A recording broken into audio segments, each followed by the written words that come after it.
Right. Okay. Another video. I told you I wasn't going away.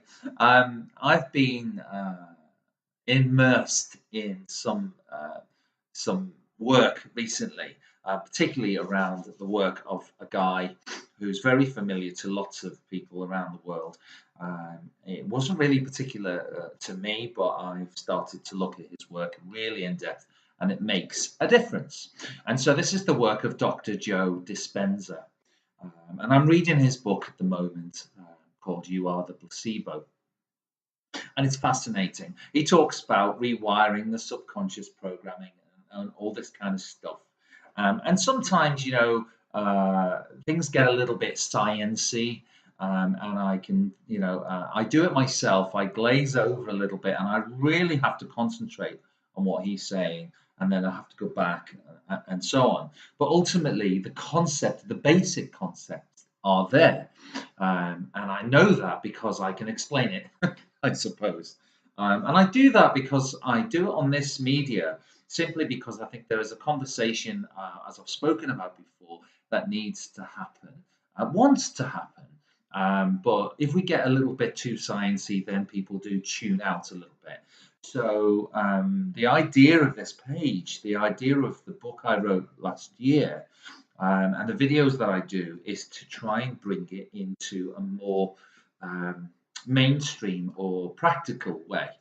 And so I wanted to get going on this stuff because I know it intellectually, I understand it, but we've got to apply the stuff, haven't we? And that's sometimes the most difficult.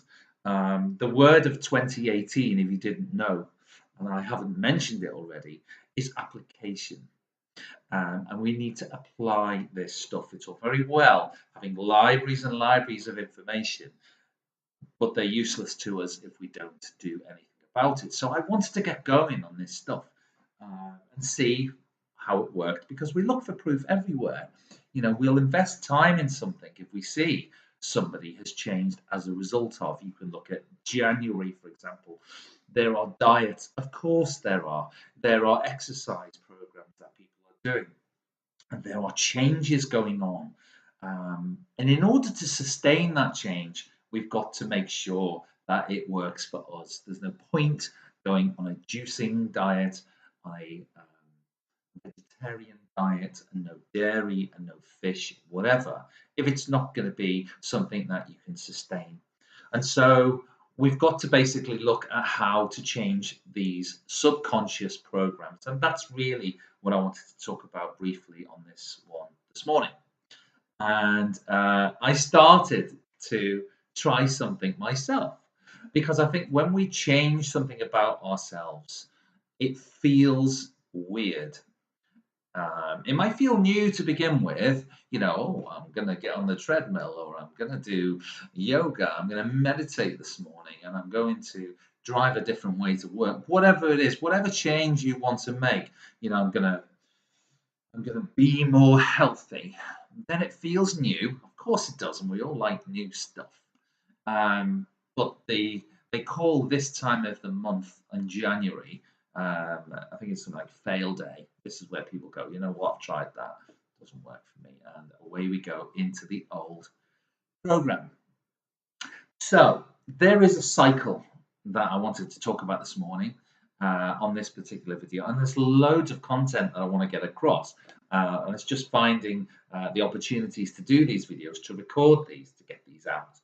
So this cycle that I talk about is the idea of changing, because as I said, we change something and we think about, oh, did I do that? Have I done this before? How did that work for me? No, it didn't work for me because I'm back here.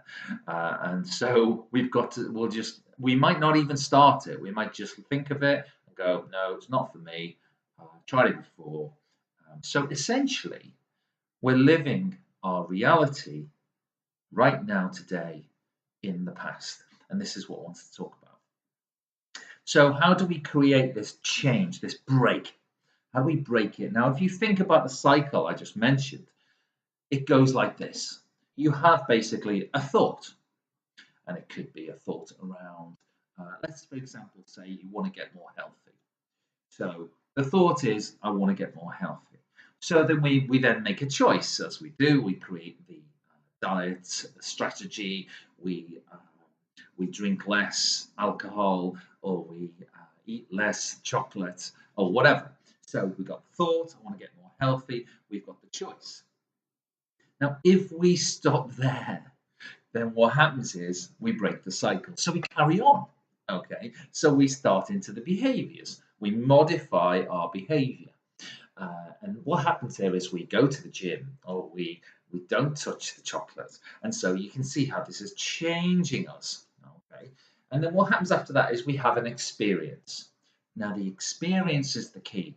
If the experience that you're having feels unusual, as it does with diets, as it does with change, what we do is we jump straight back into the old program, because what we're dealing with here is the known and the unknown. And we like the known, we like the familiar. But what we also have in that known environment is our past, is the things that we've done in the past. And if this particular example of not eating chocolate or getting healthier hasn't worked in the past, then guess what happens with the experience? It feels awkward, and we are in terms of our biology, we are a species that wants to protect ourselves, and we look after ourselves, and we don't like feeling under threat. So this experience that we're having, we'll do it for a little bit, but it's still feeling unusual, and bang, we're back into the known, and bang, we're back into the past, and bang, we're not evolving. So what we try and do is we try and build the next step. So what we've got is the thought, then we've got the choice, then we've got the behavior, then we've got the experience. Now we've got to attach an emotion to that. Okay, so we have the thought, the choice, the behavior, the experience, the emotion. Now, the emotion is really key, because what happens with an emotion is it triggers chemistry, it triggers feelings. And if you think about why you fail in things, you've had a bad feeling or you've had a bad emotion relating to a past failure or a past time that you just didn't get it right and you felt terrible about yourself, and so on. So we're trying to drive this emotion to get us past and into the next phase. And so what happens is we start firing chemistry.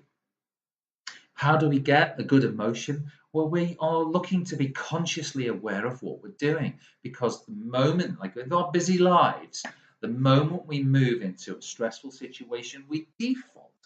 We default back to that old program. So we've got to stay as conscious as we can, and it is hard. It's hard to stay conscious all day, but over time, what you're doing is you're rewiring. And if you've spent 20, 30, 40, 50 years wiring a program that says, when it comes to physical exercise, when it comes to any kind of change, I'll try it. It sounds nice intellectually. I know what it's all about. I know what I need to do. We fail at the point where we're doing this experience and this emotional connection. And it's fear. At the end of the day, it's fear. Fear of failure. It's the fear of somebody saying, "Oh, well, you didn't carry on out with that." It's fear of how we might be perceived to others. So when we know intellectually what's right for us, why is it that we don't carry on? These are the things that really excite me, really interest me. And I think through the research that I'm doing at the moment, I'm getting closer to it, and it's exciting. And so, in terms of little changes, in terms of how you get this experience into a new emotion, create a new emotion that's nothing to do with the past, you start to cross what they call the river of change. You dip your foot in it. So, dip your foot in it. I'm not saying go from, I don't know, two bottles of wine a week to nothing, or a whole bar of chocolate to nothing. I'm saying dip your toe in the river of change and see what it feels like. Okay. And I did it this morning, and I didn't die. I didn't die. And all I did was a very simple thing. Okay. I wear my watch normally on my left arm. This is my right arm. And I've got a chakra bracelet on the other one. I swap them over. All right. And for the first few minutes, and it's still feeling a little bit strange, I'm getting a new emotion. I'm getting a new feeling. And we might have done this before in our past, I know. But what I'm saying is do something small in your routine. Change your routine so that you can experience that new emotion. Fell down there. So you can experience that new emotion. And with a new emotion comes a new thought. And there is the link. The thought is back. It is working. Actually, if I keep thinking this way, I'm going to keep rewiring this way.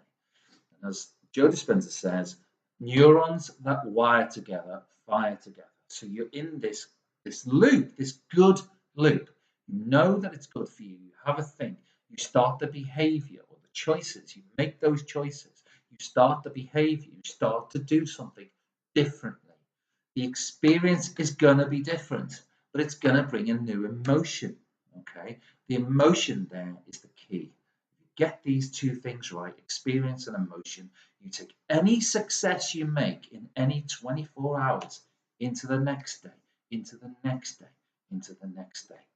Because we can all go on doing the same thing we've all done for years and years and years. But what happens is we don't evolve. Okay, change, it's a great word, and I love change. But I think what we're here to do is evolve. Okay, so we've got to make things different. We've got to change. If you are one personality, that is a result of all your choices prior to this moment here. Okay, and if your best thinking has got you this far, I've said it before, if your best thinking has got you this far, okay, then you need to change that thinking if you want it to change. So we change our personality, it changes our personal reality. Okay. I know I've gone on a little bit longer than I wanted to here, but I'm dealing with a watch on my wrong wrist. But and it's not bad. Okay, it's not bad. Change isn't a bad thing. All right, take it easy. Have a good weekend, and I'll come back. I've got lots more to say as normal.